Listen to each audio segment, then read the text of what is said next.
Hey guys, welcome back to another clip of Schach-manuel-lernen.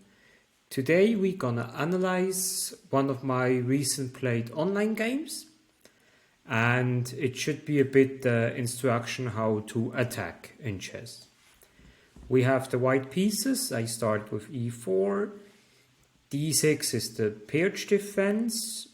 This stuff is quite normal. Here, quick side note, e5 is not really good due to the trade. Here the trade, and then we have already some problems. So that's why you normally don't play e5 here in this situation. Knight c3 is normal move, developing your pieces, attacking center. g6, f4, and here are various lines, like c5 is an option. On c5 you attack the center. Yeah, it's just another game.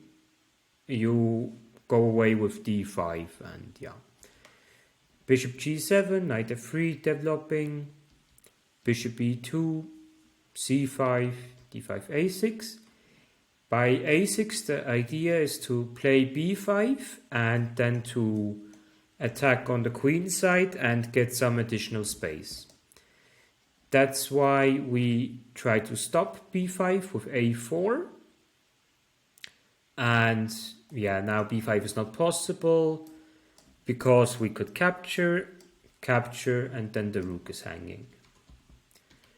So here he played knight b d7, also a normal developing move. Here I decided to play h3 and try to attack with my pawns. He played rook b8. Here are two options, castle or g4. I decided for g4 because I wanted to attack. Notice that normally you make a castle to one of both sides and then you attack.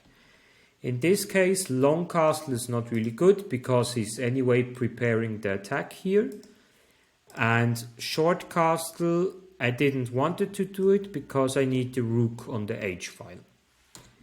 So I played g4, knight e8, then developing the last piece.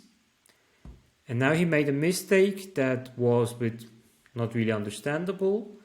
He simply captured on c3. Whenever you have this constellation of the pawns with the bishop here, it's called a fianchetto. And the problem is when you give away your fianchetto bishop, then you have holes like Swiss cheese, actually. And that's why you shouldn't trade this one. I understand why he did it. He wants to play b5, but it's not worth it to give up this bishop. So he played b5 at the end. I captured. And this pawn is not really a problem for me since he can't attack it. And I gained now the open file.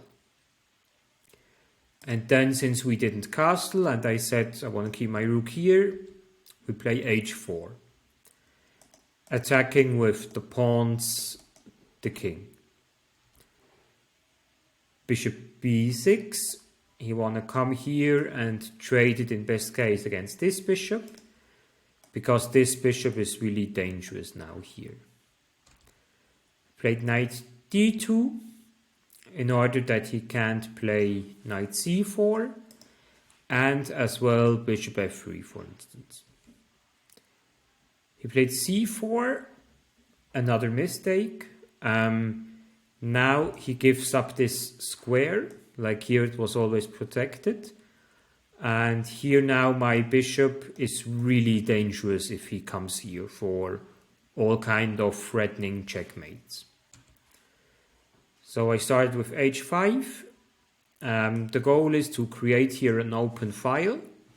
For instance, knight g7, capture, and then if I bring my queen somewhere here, the checkmate is not far away.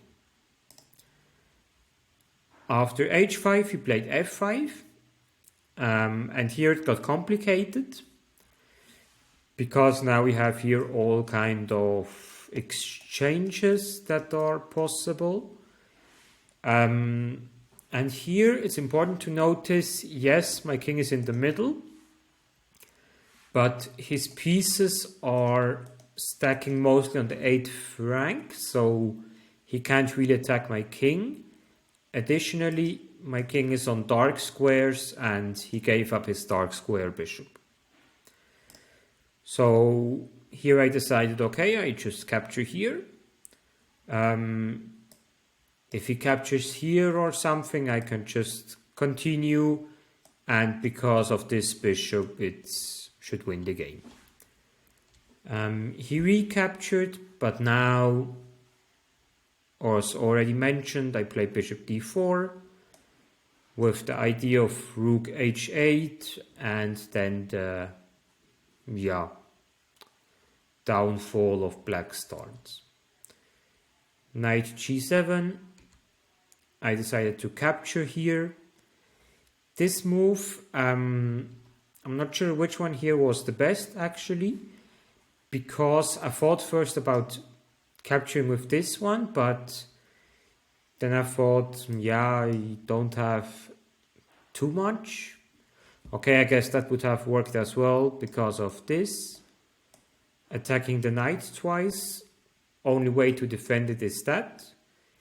And now we can use the fact that this knight is pinned, so we could play bishop h5, and then this rook can't protect it anymore, so it also wins material. So that, I guess that would have been better. We can quickly check by engine, like gf5 is best, andeh5 is also pretty good. Yeah, because I have this open file and that helps a lot. He recaptured there. I recaptured, and now I play the motive that we saw before, rook g1, rook f7, bishop h5, and yeah, just black collapse. And my king is still in the center, he didn't make a single move. Spoiler alarm, he won't make a single move until the end of the game. Yeah, and here it's already really tough how to play for black. He captured the pawn, but I can just, win the rook.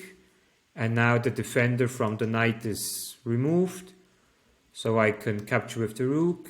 He went back, and now the final blow is queen h5.